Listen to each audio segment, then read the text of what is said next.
అందరికీ నమస్కారం. ఇంట్లో ఏ సంకేతాలు కనిపిస్తే దుష్టశక్తులు ఉంటాయో ఇప్పుడు మనం తెలుసుకుందాం. ప్రతి నిర్మాణానికి ఒక ఎనర్జీ ఉంటుంది. అది పాజిటివ్ ఎనర్జీ కావచ్చు, నెగిటివ్ ఎనర్జీ కావచ్చు. పాజిటివ్ ఎనర్జీతో ఉండే ఇల్లు ప్రశాంతంగా ఉంటుంది. ఇంట్లోకి అడుగు పెట్టగానే ఒక రకమైన ప్రశాంతమైన భావన కలుగుతుంది. కొన్ని ఇళ్లలో ఇలా ప్రశాంతంగా ఉండదు.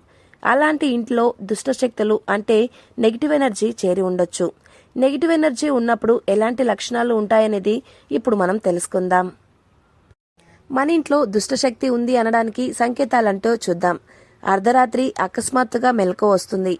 ఇంట్లో పెంచుకుంటున్న మొక్కలు, పువ్వులు అకస్మాత్తుగా వాడిపోతాయి. తరచుగా పాలు విరిగిపోవడం లేదా మాడిపోవడం లేదా చేతిలో నుంచి జారిపోవడం వంటివి జరుగుతూ ఉంటాయి. ఇంట్లో చాలా ఎక్కువగా సాలెపురుగులు చేరుతాయి. అనేక చోట్ల సాలుగుళ్ళు కనిపిస్తాయి. ఇంట్లో వస్తువులు కనిపించకుండా పోతాయి. ఇంట్లో ఉన్నప్పుడు నిరంతరాయంగా తలనొప్పి ఉంటుంది. ఇంట్లో ఏదో ఒక కుళాయి నుంచి నిరంతరాయంగా నీళ్లు చుక్కలు చుక్కలుగా కారుతూ ఉంటుంది. కిటికీలు, తలుపులు మూసి తెరిచే సమయంలో నిరంతరం శబ్దం చేస్తాయి. ఇక తెలియని బాధ ఒకటి కుటుంబాన్ని వెంటాడుతూ ఉంటుంది. అనవసరపు కలహాలు చెలరేగుతూ ఉంటాయి. తరచుగా ఇంట్లో ఒకరిని ఒకరు నిందించుకోవడం, కోపతాపాలతో రోజులు గడుస్తూ ఉంటాయి. మనం రోజువారీ తెలిసి తెలియక చేసే పనులు కాస్త అశ్రద్ధ వంటివి ఇంట్లో నెగిటివ్ ఎనర్జీ చేరడానికి కారణం అవుతుంది. అసలు ఇంట్లోకి నెగిటివ్ ఎనర్జీ రావడానికి గల కారణాలేంటో ఇప్పుడు తెలుసుకుందాం. ఇంట్లో వస్తువులు, బట్టలు ఎక్కడ పడితే అక్కడ వదిలేయకూడదు. ఇల్లు ఎప్పుడూ పరిశుభ్రంగా ఉంచాలి. మురికి బట్టలు ఎక్కడ పడితే అక్కడ ఉంచకూడదు. వీలైనంత త్వరగా వాటిని ఉతికి శుభ్రం చేసుకోవాలి. దేవుల విగ్రహాలను ఎప్పుడూ ఎదురెదురుగా పెట్టుకోకూడదు. పక్కపక్కన కానీ వేరువేరుగా కానీ పెట్టుకోవాలి. ఈ నెగిటివ్ ఎనర్జీ పోవడానికి పరిహారాలేంటో ఇప్పుడు చూద్దాం. ఇంట్లో ప్రతికూల శక్తులను ఖచ్చితంగా ఇంటి నుంచి పారద్రోలాలి. అందుకు కొన్ని చిన్న చిట్కాలను పాటించాలని పండితులు సూచిస్తున్నారు.